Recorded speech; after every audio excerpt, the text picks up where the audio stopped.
Intel chiefs, let's quote the headline here, Intel chiefs presented Trump with claims of Russian efforts to compromise him.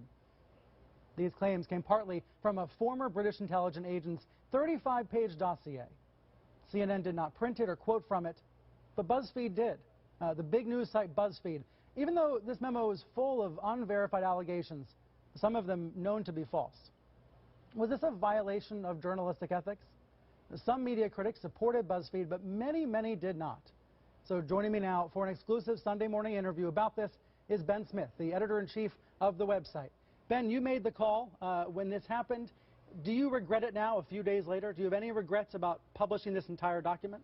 No, absolutely not. We're proud we published it, and I feel 3 days later it seems clear that it was the right thing to do. If you look at how much more we know than we knew 3 days ago, and I think in 3 months it'll look even clearer.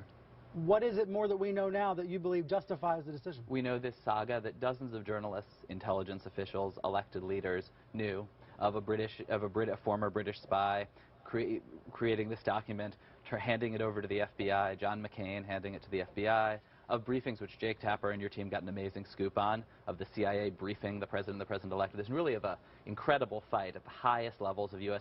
power, but away from the eyes of the American people, over this document. And over the claims that, as was in the headline you showed, the claims that CNN and many, many other outlets reported and repeated. And I guess our call was that in the first instance, once you have the document, as we did and many did, and we... When did you get a hold of it? I'm not going to say exactly, but weeks before we published it. So you've had it for weeks before CNN published Yes, and we, story. like you, I think like you, like certainly other outlets who we ran across in the reporting, were staking out places where we thought we could get information in Europe. We're running it down every way we could.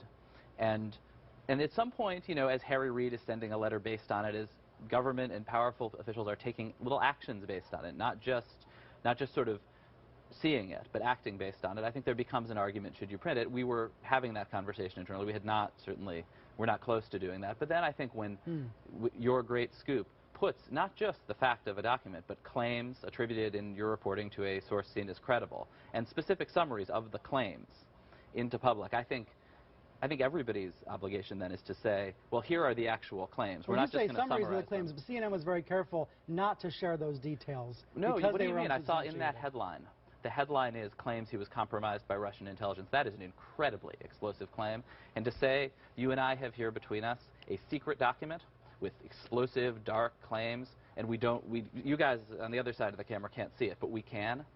I don't really understand. I guess I'm sort of interested, actually, in... I see the case for reporting it out and not sharing it. I see the case for saying, here are these claims, here is this document at the center of the fight, take a look. I think I actually don't see the case for the middle position. I realize you're not a spokesman for CNN. The middle position and I don't mean to put journalism. No, the journalism that we were all doing was to try to verify the claims. Once you repeat them and put them out there, but to not share the underlying document. The actual claims were not put out there. The story that CNN published and the story the New York Times published said that this was a topic briefed to the president-elect, and that's what the news was. The headline that you just put up was claims that he was compromised by Russian intelligence. But you're conflating these two the way the Trump aides have. What you're saying is you all published the claims. No, CNN did not, and neither did the New York Times or the Washington Post or others. That he was compromised. Nobody went into these sordid details, the details, I agree, that you all put up on the web. I guess we thought that it was important when you have a blanket claim like he was compromised by Russian intelligence to share the details. I think that's important. I think our audience basically at this point expects you, and this is something you do on the internet with hyperlinks. You do it by showing your source documents that you can, but the default now is, if you want your audience to trust you, you don't just, our job is not to primarily to be gatekeepers, to decide what to suppress and keep from our audience. It's primarily to share with our audience what we've got. You say suppress. Journalists every day make editing decisions, and this was just an editing choice about not putting completely unverified rumors out onto the internet. Well, you put some of them on the internet, you just didn't put the details on the internet, yes? No, what happened from CNN and the New York Times and other outlets is they reported the existence of this concern inside the intelligence community and the existence of this briefing. And several of the details of it. In summary, I agree, not the most explosive details, but the summary that he had been compromised. And I think that it was worth... There was a big difference between saying there are these dark and explosive claims that we're not going to tell you about, and here is the actual thing. I'm not sure reading the thing in our report which said, not only is this unverified, we know there are specific things wrong. I think that's important to put out there and to let people see the underlying document. That said, I also think reasonable people can really disagree on this, and they are. I don't think you are acting like a Trump aide. I don't think I am either. And I think like this was a close call. I'm not suggesting otherwise. I'm trying to figure out if you all are Washington Post or WikiLeaks. It seems to me you're trying to be both, saying we're going to dump this document online. We don't know if it's real. We don't know. You know it's a real document. You don't know the truth.